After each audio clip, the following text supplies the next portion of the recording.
Bueno, quisiera empezar saludando a la presidenta del comité organizador del Congreso, la compañera Bárbara Martínez Pupo, agradecerle nuevamente que me haya invitado a participar en este evento.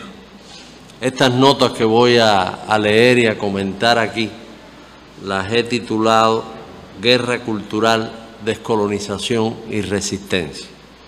Es obvio que se trata de un tema demasiado extenso, demasiado amplio, como para desarrollarlo en los minutos que tenemos, pero voy a limitarme, por tanto, a apuntar algunas cuestiones esenciales que tienen que ver con los debates de hoy, con aquella guerra a pensamiento que decía Martí. A pensamiento es la guerra mayor que se nos hace, recordemos esa frase tremenda, ganémosla a pensamiento. Y este Congreso Iberoamericano de Pensamiento tiene que ver con esa guerra y tiene que ver con la necesidad de vencer a pensamiento.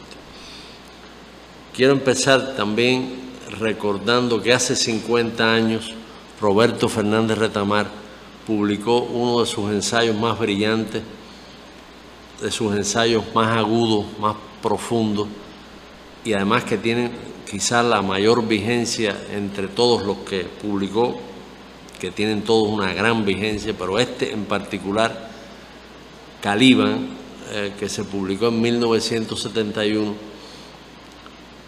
realmente parece escrito para hoy. Cuba en aquel momento, en el año 71, cuando él escribió y publicó este ensayo, estaba viviendo, sufriendo, podríamos decir mejor, una ofensiva mediática terrible. Se había logrado dividir la intelectualidad europea y latinoamericana entre los que seguían apoyando la revolución cubana y los que de pronto nos acusaban de ser estalinistas, nos acusaban de representar lo peor de aquel socialismo soviético. Y Roberto hace un ensayo que de pronto se coloca muy por encima de lo más mezquino y efímero de la polémica para entrar en el tema, digamos, más definitorio de todos aquellos debates, que tiene que ver con la descolonización, con la necesidad de luchar por la descolonización cultural, la descolonización espiritual de nuestros pueblos, con todos los instrumentos que nos dio Martí, los instrumentos que nos dio el marxismo, los instrumentos que nos daba permanentemente Fidel. Y ahora tenemos una situación similar con un componente que se puede decir que no se podía imaginar en aquel lejano 1971, las nuevas tecnologías de la información y la comunicación, y particularmente las redes sociales. Roberto escribió en el umbral de un libro que él hizo que se llama Todo Caliban, donde publicó las distintas versiones de ese ensayo, que lamentablemente el símbolo de Caliban, con su carga emancipadora, con su invitación a una reflexión dura, fuerte, amarga a veces, pero imprescindible, sigue siendo necesario. Y hoy podemos decir que en lugar de haberse debilitado toda esa ofensiva colonizadora global que se veía en aquellos años 70 del siglo pasado, se ha reforzado, se ha reforzado. ¿Qué hizo Roberto? ¿Por qué se llama Caliban el ensayo? Caliban es el nombre de uno de los personajes de la obra La Tempestad de Shakespeare. Es el nativo de una isla que es despojado de sus tierras, que es esclavizado, que es obligado a trabajar para los amos. Y ese Caliban ha aprendido el lenguaje de los colonizadores y lo utiliza ahora, y está en uno de los pasajes definitorios de este ensayo, para maldecir, para maldecir a esos que lo oprimen, que es, digamos, la operación que deben hacer los hombres y mujeres del mundo del sur, del mundo que sufrió la colonización, que después sufrió la neocolonización, utilizar ese lenguaje de los colonizadores para defender sus principios, defender las ideas de la libertad, de la emancipación. Utiliza el personaje de Próspero como el representante, digamos, de ese poder opresor, de ese poder colonial, y utiliza el personaje de Ariel como, digamos, una alegoría del intelectual que en la Tempestad de Shakespeare está al servicio de Próspero, pero que Roberto lo convoca a ponerse en las filas de Caliban, a servir al pueblo, a apoyar a los pueblos nuestros. Esta relectura de La Tempestad tuvo mucha repercusión en el momento de su publicación y estamos invitando, la Casa de las Américas está preparando una edición que va a estar libre en internet y estamos invitando a releer ese ensayo, a releerlo con los ojos de hoy, porque hay mucho que aprender, todavía muchísimo, de ese ensayo iluminador de Retamar. El hecho es que uno lo estaba diciendo, de los rasgos de la nueva época, es decir, de nuestra contemporaneidad, tiene que ver con la omnipresencia de las nuevas tecnologías y en específico de las redes sociales. ¿Cómo se anunció? Algunos de ustedes seguramente lo recuerdan o todos lo recuerdan. ¿Cómo se anunció la nueva época que vendría a partir de la extensión, de la universalización de las redes, de la universalización de Internet? Se hablaba de que venía una sociedad global de la información.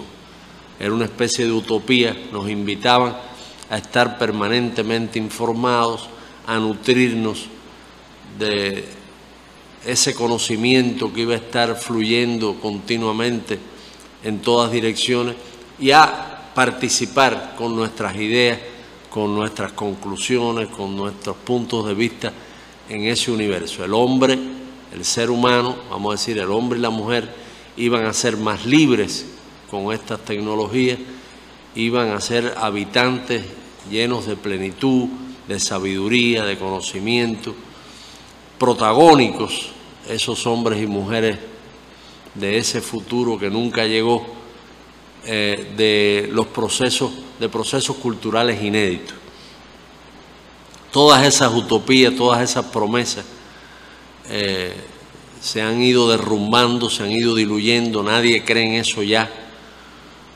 Se demostró que efectivamente tenemos que dar la batalla en las redes, no podemos renunciar a dar la batalla en las redes. Supongo que los participantes de este congreso de pensamiento son activos en las redes, tratando de dar argumentos, tratando de ofrecer puntos de vista, análisis, evaluaciones. Tenemos que dar la batalla en las redes, pero no podemos ignorar el lado, digamos, diabólico que tienen las redes. Hay un lado verdaderamente siniestro, que lo hemos estado viendo, lo vivimos en Cuba ahora a propósito del supuesto levantamiento popular del 11 y el 12 de julio, el papel que desempeñaron las redes, contribuyendo a la desestabilización del país, contribuyendo a confundir a gente que no sabía bien qué era lo que estaba pasando, circulando noticias verdaderamente monstruosas, como si este país fuera capaz de cometer crímenes, como si fuéramos capaces de desaparecer gente, de torturar gente. Toda esa infamia fluyó de manera incontrolable a través de las redes y mucha gente sencillamente replicó eso. Como las redes buscan, algo que yo he dicho en otras ocasiones y que han dicho otros mucho mejor que yo, reacciones emocionales, como las redes no buscan ponerte a pensar o a razonar, sino buscan que tú reacciones emocionalmente con ira, con cólera, con odio o con compasión, con lástima ante un hecho falso o verdadero que te ponen delante, y por lo general es falso. Ganan muchos adeptos y ganan muchos portadores inconscientes de todo esa marea venenosa. Por otro lado está el tema de los datos personales que entregamos voluntariamente a las redes.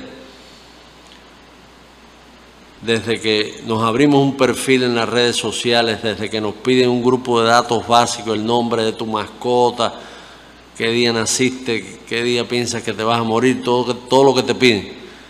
Y tú empiezas a seguir gente. Cada persona que tú sigues, estás nutriendo tu perfil. Cada like que das, estás nutriendo tu perfil. Cada opinión que das. Todo eso lo cruzan hasta con lo que tú puedes comprar con una tarjeta en un mercado, en una farmacia. Van configurando un retrato de tu alma, vamos a usar esa palabra, porque va más allá de tus conocimientos, va más allá de tus ideas políticas, va al campo de lo inconsciente, van al campo de lo inconsciente. Todo esto tiene un grado de perversidad grande. Es decir, las redes dicen que te conocen a ti mismo más que a tu pareja, y es muy probable que sea así, y quizás más que a ti mismo. Más de lo que tú te conoces a ti mismo, te conocen las redes. Porque saben cuáles son tus miedos, cuáles son tus fobias, cuáles son tus precauciones instintivas, cómo miras el futuro, cómo ves tu presente.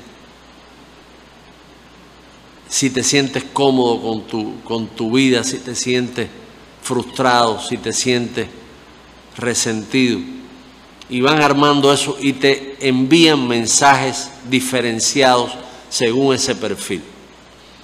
Y esos mensajes sirven para que tú compres algo que no necesitas. Muchas veces las redes se usan con ese sentido comercial, que tú compres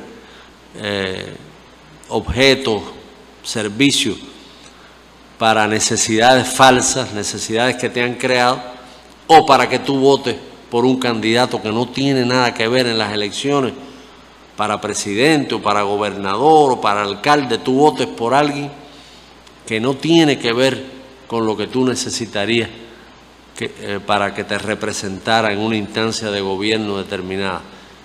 Y así se hizo la elección de Bolsonaro, la de Trump, así se hizo el célebre Brexit, así se trabajó. Había una empresa Cambridge Analytica, no sé si existe todavía, que compró los datos de varias empresas estas que manejan las redes y trabajó en el diseño de esos perfiles. Y para no ir muy lejos, en el caso de Cuba, aquella denuncia que hizo Bruno de una empresa que se creó en la Florida, una empresa de manejo de redes y de manejo de Internet, cuya misión se creó precisamente para cumplir esa misión, crear en Cuba un caos, crear en Cuba una situación de desestabilización, mintiendo, todas aquellas locuras de aquel señor que en Cárdenas apareció una imagen de su esposa gritando porque lo habían asesinado en la sala de la casa, ahí estaba la sangre, parecía una película esa de terror, y después al hombre lo entrevistan y está gordito, está bien, no le pasó nada, pero esa imagen de la mujer diciendo a mi marido me lo han matado, todas aquellas imágenes de Cárdenas, mucha gente se creyó eso, mucha gente creyó que eso era posible.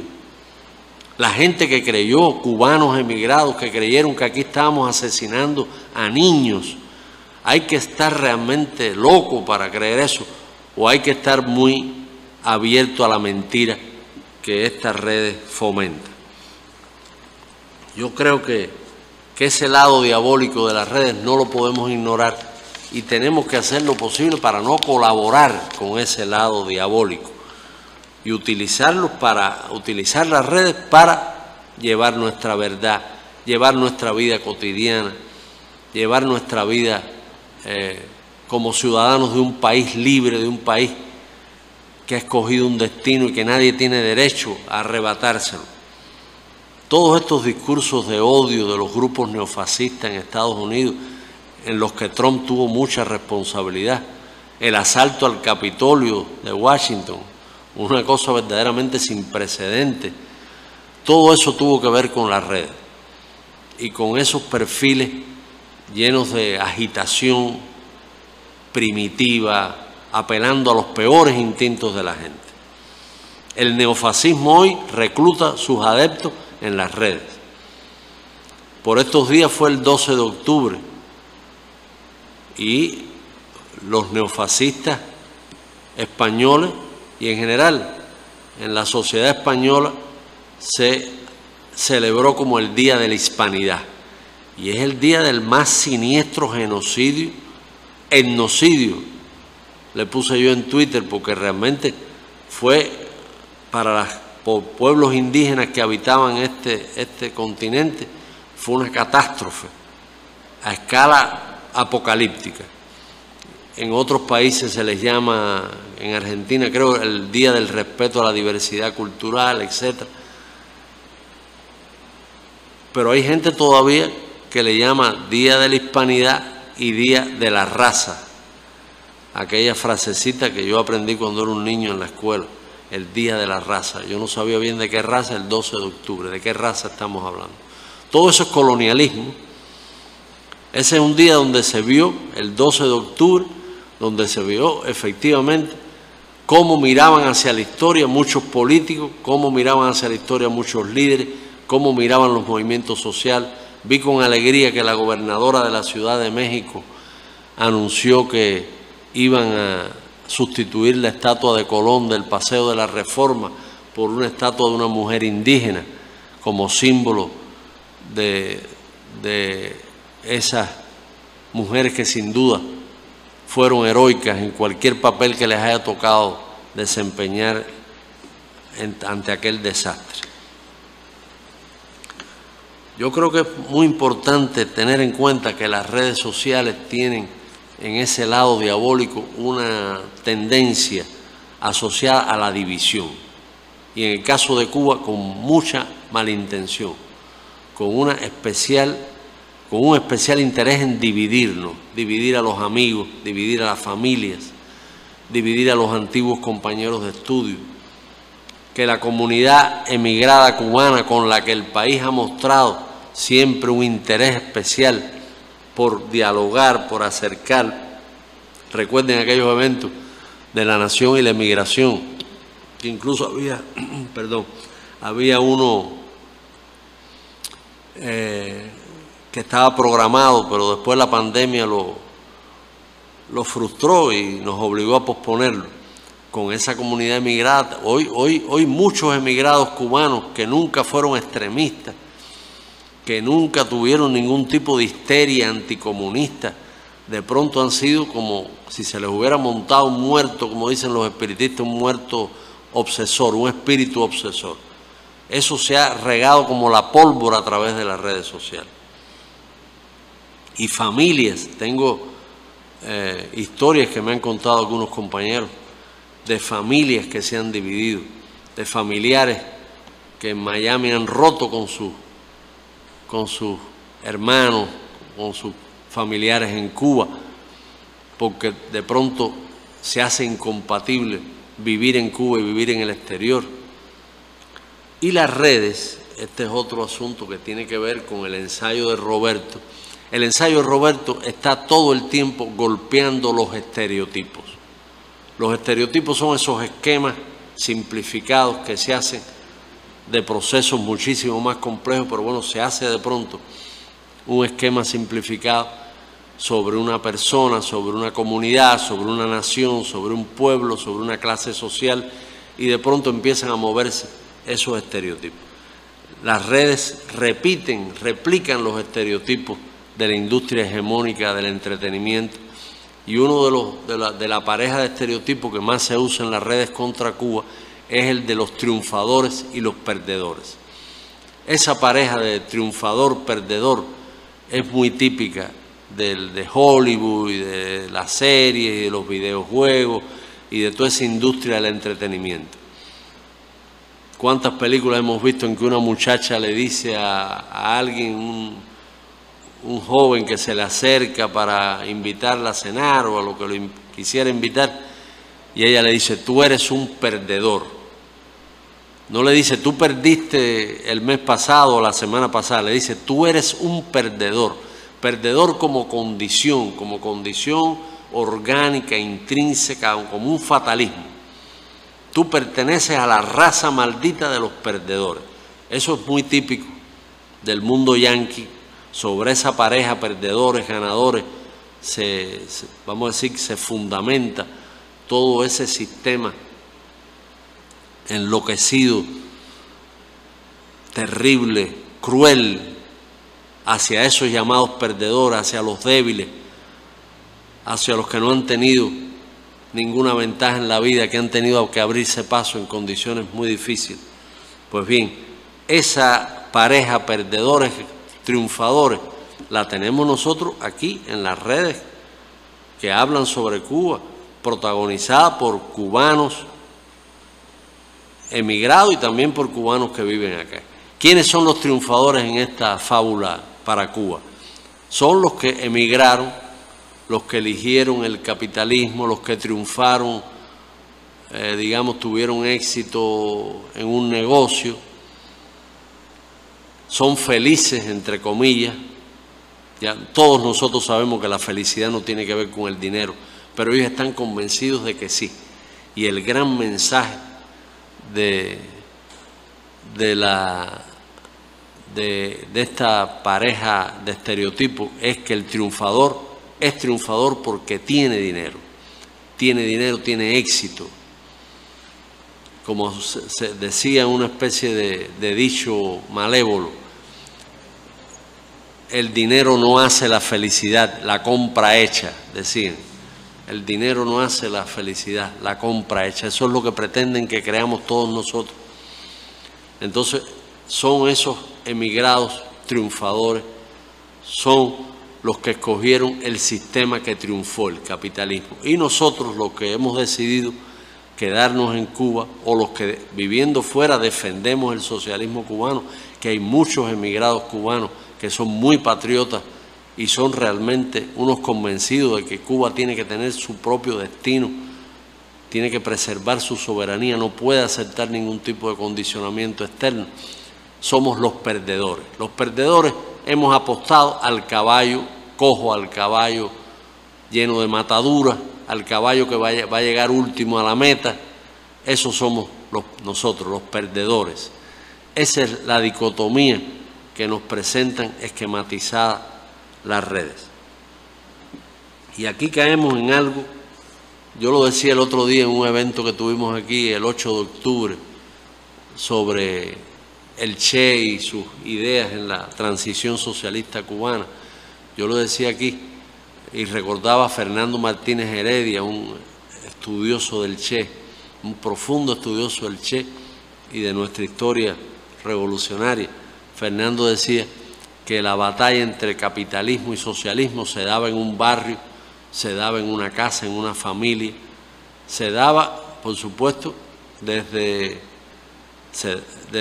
vamos a decir, desde una discusión en un evento teórico como este que han organizado ustedes, hasta con ejemplos muy simples en una discusión, en una cola. Eso está en el ambiente, hoy está en el ambiente. Nos imponen ese debate, nos imponen esa discusión, pero nos las imponen a través de caricaturas, a través de estereotipos, sin matices, sin profundizar. Yo creo que el debate es muy importante, el debate. Este tipo de eventos son realmente muy importantes, este tipo de eventos, pero para debatir en serio, debatir ideas, debatir argumentos, debatir razonamientos. Cuando el debate se degrada a un intercambio de insultos, no tiene ningún valor, o tiene muy poco valor, el valor de conocer hasta qué punto nuestros enemigos han descendido en la escala humana y han perdido, digamos, decencia intelectual y honestidad intelectual, hasta qué punto la ética no existe en ese tipo de batalla. Yo creo que es muy importante hablar un poco, y es un tema que tampoco se podrá agotar en esta intervención, ni es mi pretensión, ni mucho menos, ni creo que lo podrán agotar ustedes en el evento, sobre qué razones hay para pensar que el socialismo es un sistema fracasado y qué razones hay para pensar que el capitalismo es un sistema triunfador. Primero, considerar al capitalismo un sistema que triunfó, triunfante, equivaldría a ignorar una enorme cantidad de argumentos, de razones, de pruebas que demuestran lo contrario, que son abrumadoras. La primera, por decir algunas, la primera tiene que ver con la desigualdad social. El tema de la desigualdad social, esa tragedia cotidiana, ese genocidio cotidiano que divide el mundo en una élite opulenta que puede, digamos, alcanzar todos sus caprichos por ostentosos, por disparatados que pueden parecer, que pueden incluso hacer un viaje turístico a otro planeta, cualquier cosa que se les ocurra a los multimillonarios, pueden hacerlo siempre que el dinero pueda pagarlo. Y los que no tienen nada, los que no tienen un techo, los que duermen en la calle, los que viven de las sobras que encuentran en la basura, los que nunca han visto un médico, los que nunca han tenido un tratamiento médico, los que intentan llegar a Europa en los barcos esos frágiles, esos emigrados desesperados, los que se enrolan en las caravanas a través de Centroamérica para tratar de llegar a Estados Unidos, los haitianos que están siendo maltratados una y otra vez de manera muy dramática. Esa mayoría de la población de la humanidad, porque son la inmensa mayoría de la población de la humanidad, tiene muy poca esperanza realmente de triunfar en el sentido en que se usa la palabrita del triunfo en el capitalismo. Al mismo tiempo, en ese capitalismo está creciendo, ya lo mencioné, el fascismo, está creciendo la xenofobia, está creciendo el odio al inmigrante, está creciendo ese egoísmo terrible que está en la médula del sistema. Es decir que, por lo menos en términos sociales, en términos de equidad social, en términos de igualdad social, en términos realmente de democratizar los servicios a la gente, el capitalismo es un sistema fracasado de principio a fin. Otro gran tema que a Fidel le preocupó tanto y en los últimos años de su vida se dedicó a hablar permanentemente de ese gran tema, es la crisis climática, la crisis medioambiental. ¿Quién ha provocado la crisis en el equilibrio del planeta? ¿Quién va a provocar, ya prácticamente es inevitable, la extinción de la especie humana por liquidar su hábitat, por liquidar el planeta Tierra? El sistema capitalista. Un sistema depredador, un sistema que promueve, como alertó Fidel en la Cumbre de la Tierra en Río de Janeiro en 1992, estilos de vida inviables, insostenibles. Quienes promueven el consumo irracional, el despilfarro, son los mercaderes que representan el capitalismo. Se puede considerar, si pensamos con un poquito de seriedad y de objetividad, se puede considerar triunfador a un sistema que va a liquidar este planeta y que va a liquidar el hábitat de la especie humana y que va a lograr que se extinga el ser humano. Puede considerarse, hay que felicitarlo, hay que ponerlo en el mural al capitalismo por haber hecho eso.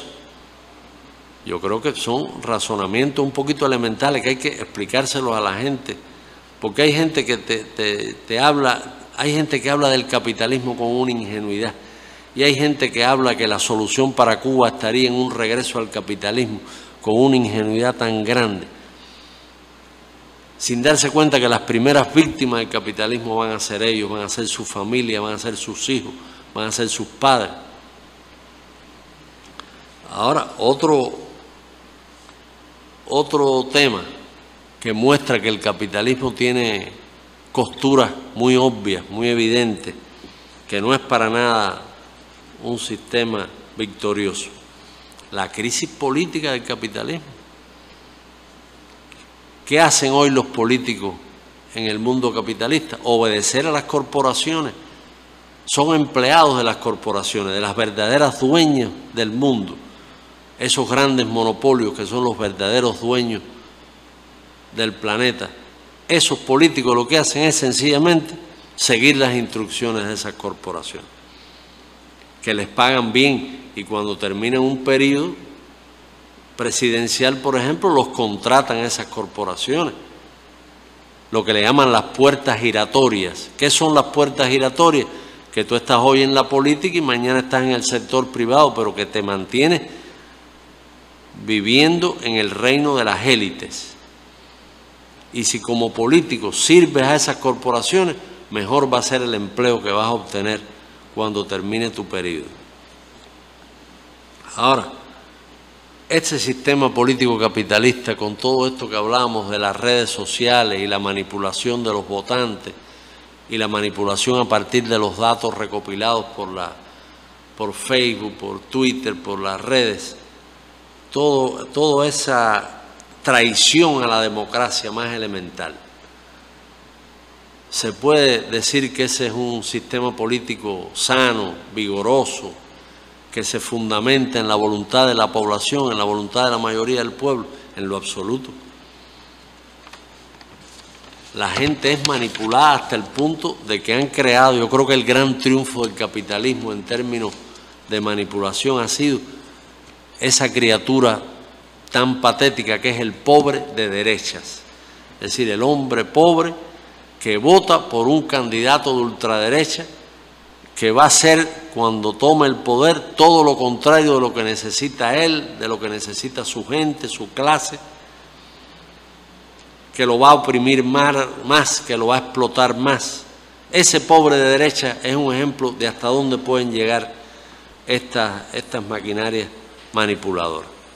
Por otro lado, hay que recordar aquella frase tremenda de Marx en El Capital, esa frase tan verdaderamente fuerte, porque tú la ves casi visualmente. Marx dice que el capital llega al mundo, viene al mundo chorreando lodo y sangre por cada uno de sus poros. Eso dice Marx, y es verdad. ¿Cómo se acumuló la riqueza en los países capitalistas desarrollados? ¿A través de qué? Bueno, a través de el descubrimiento, entre comillas, de América, a través de las colonias en África, a través de sacarle la sangre al tercer mundo, de nutrirse del tercer mundo, de explotar la riqueza del tercer mundo, la filosofía del saqueo que denunció tantas veces Fidel.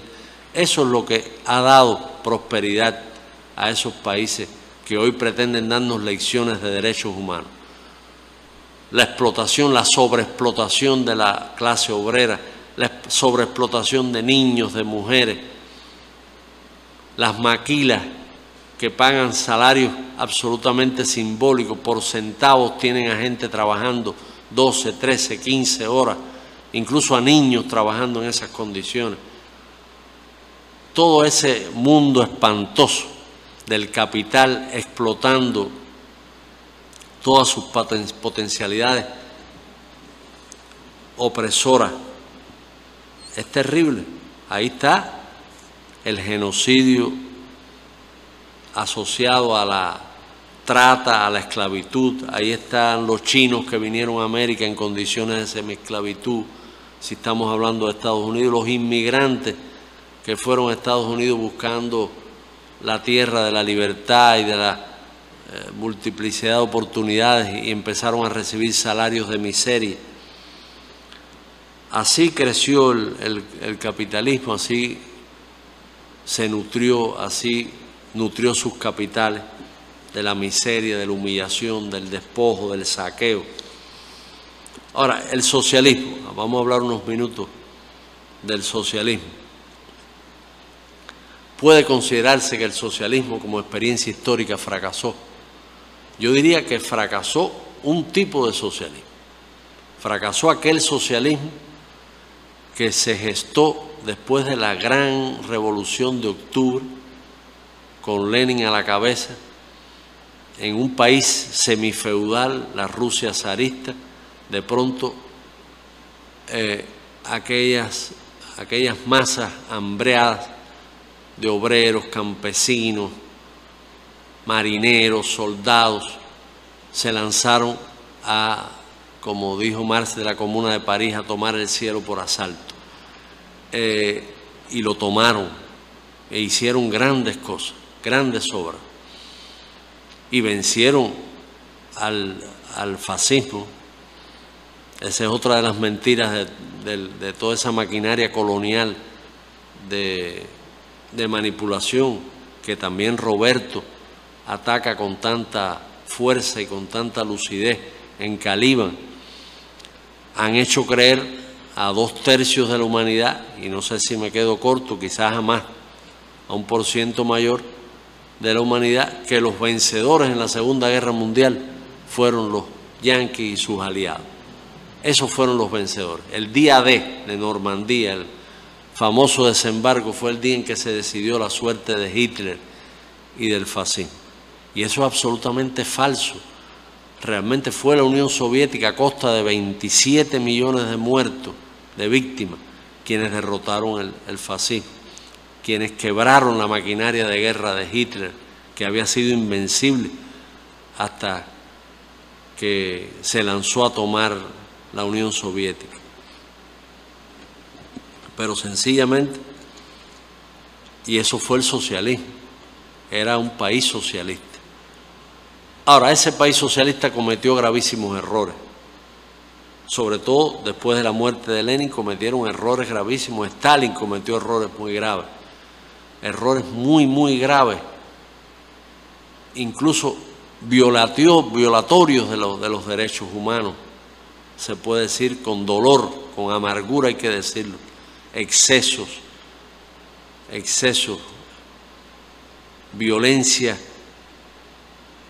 excesiva sobre las personas. Eso no se justifica. En eso la Revolución Cubana tuvo siempre una ética y unos principios inviolables.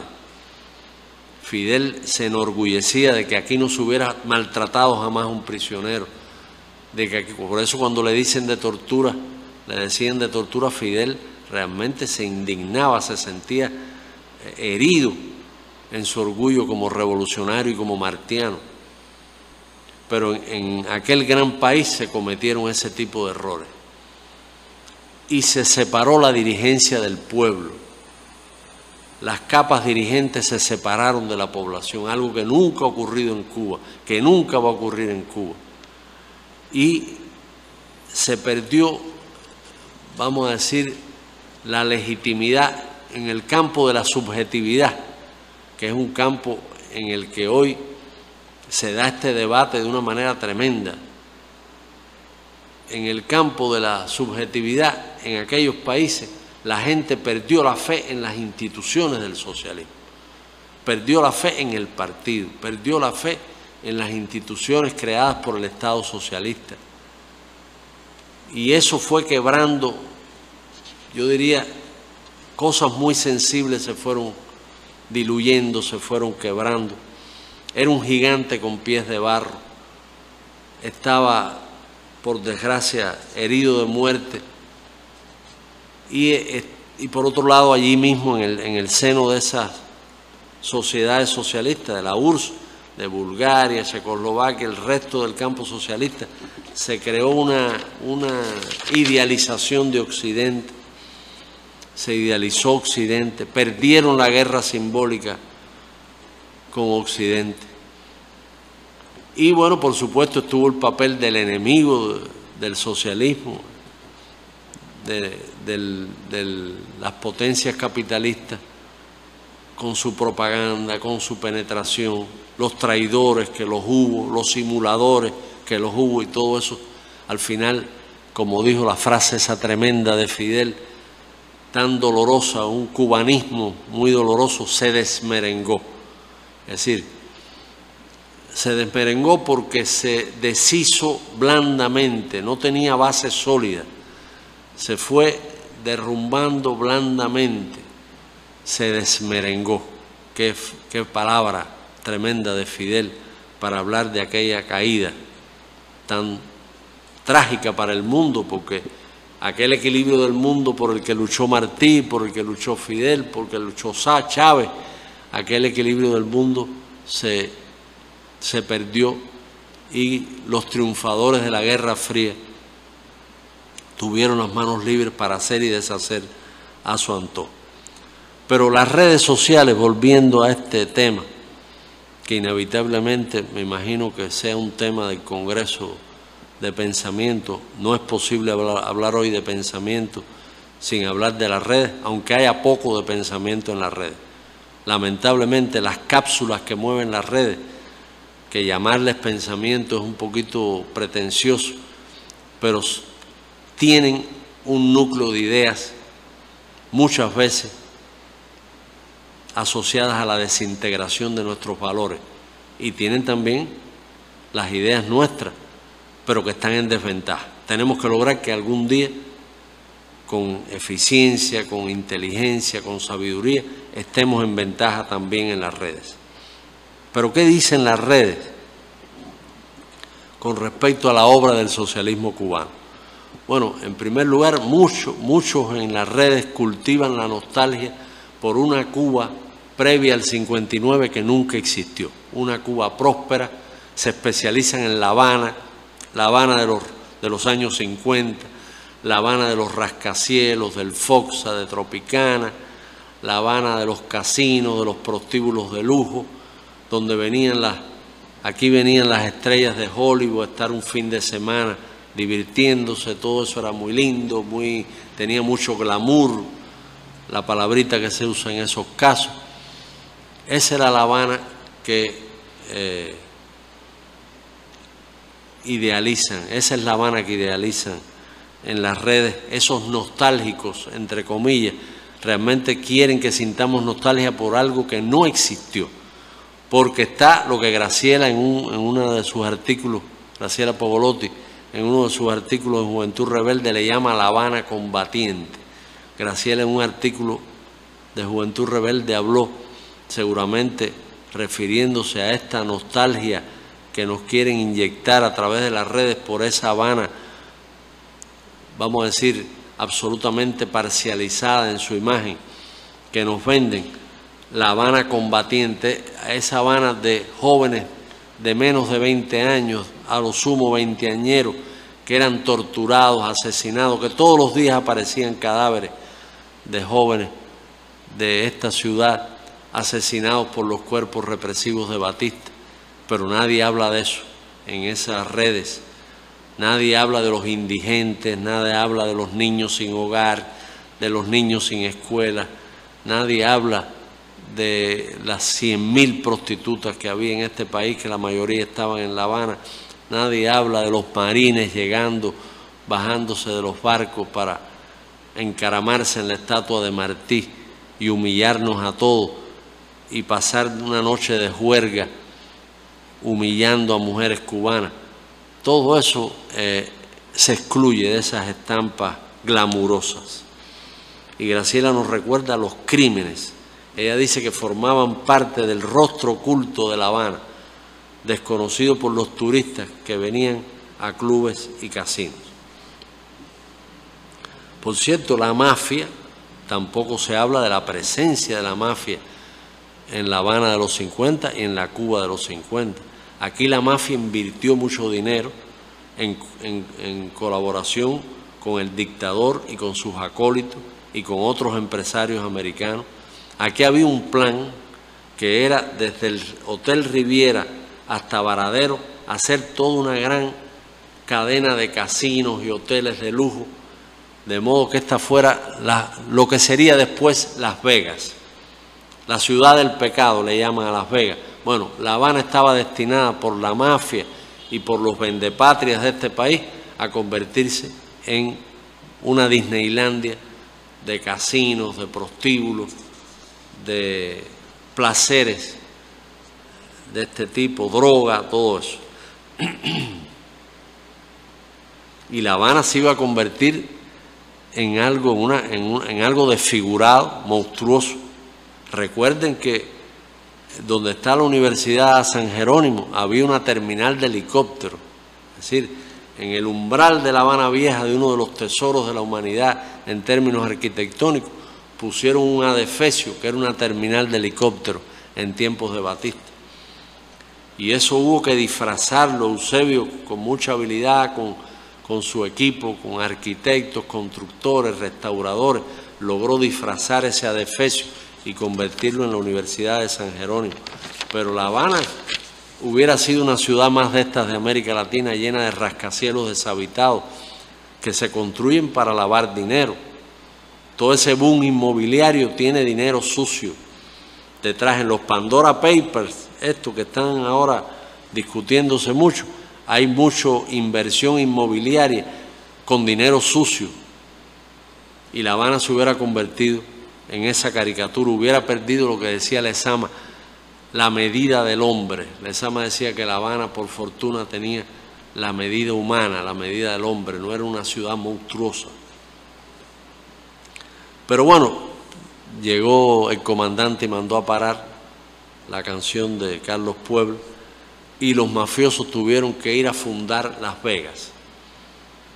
Algún día Las Vegas tienen que hacerle un homenaje a la revolución, porque realmente Las Vegas floreció como esa ciudad del pecado donde se mueve mucho dinero gracias al triunfo de 1959.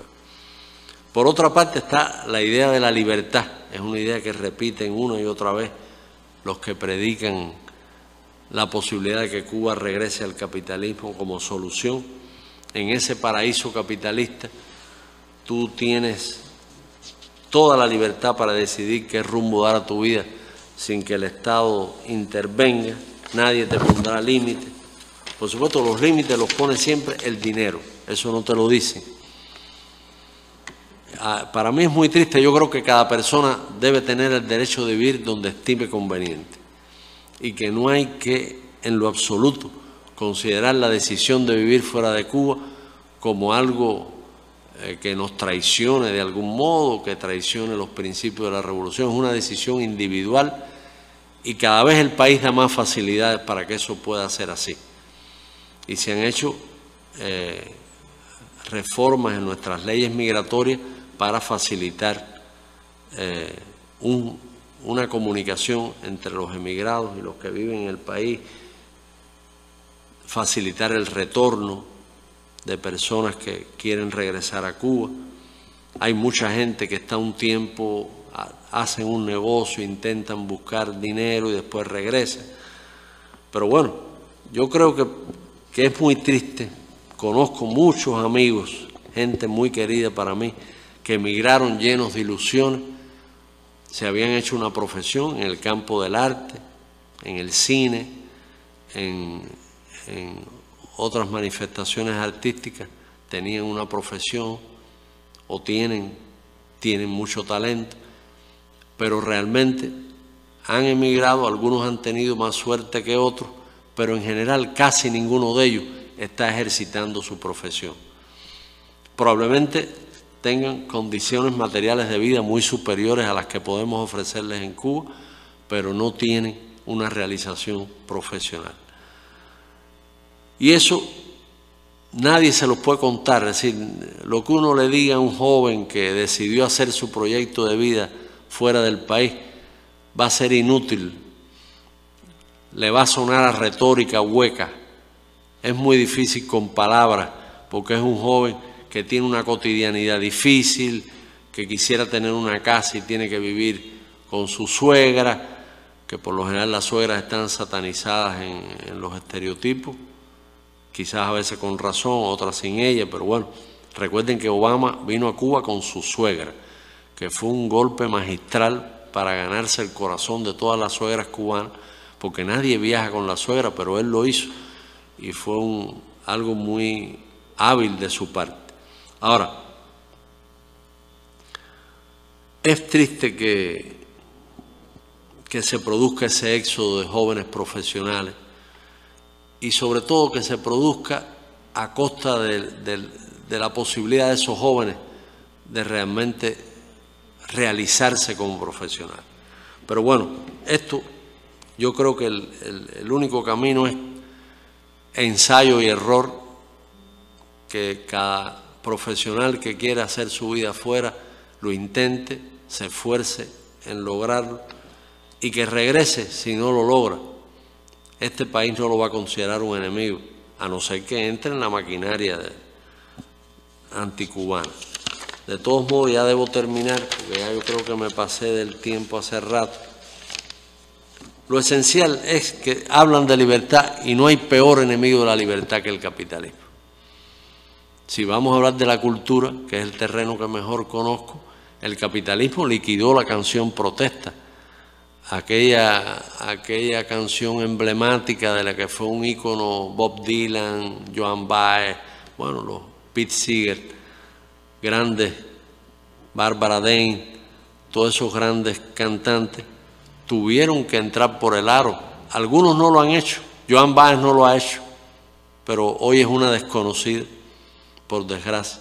Hasta el propio Dylan, a quien yo admiro tanto, cambió su estética y empezó a hacer otro tipo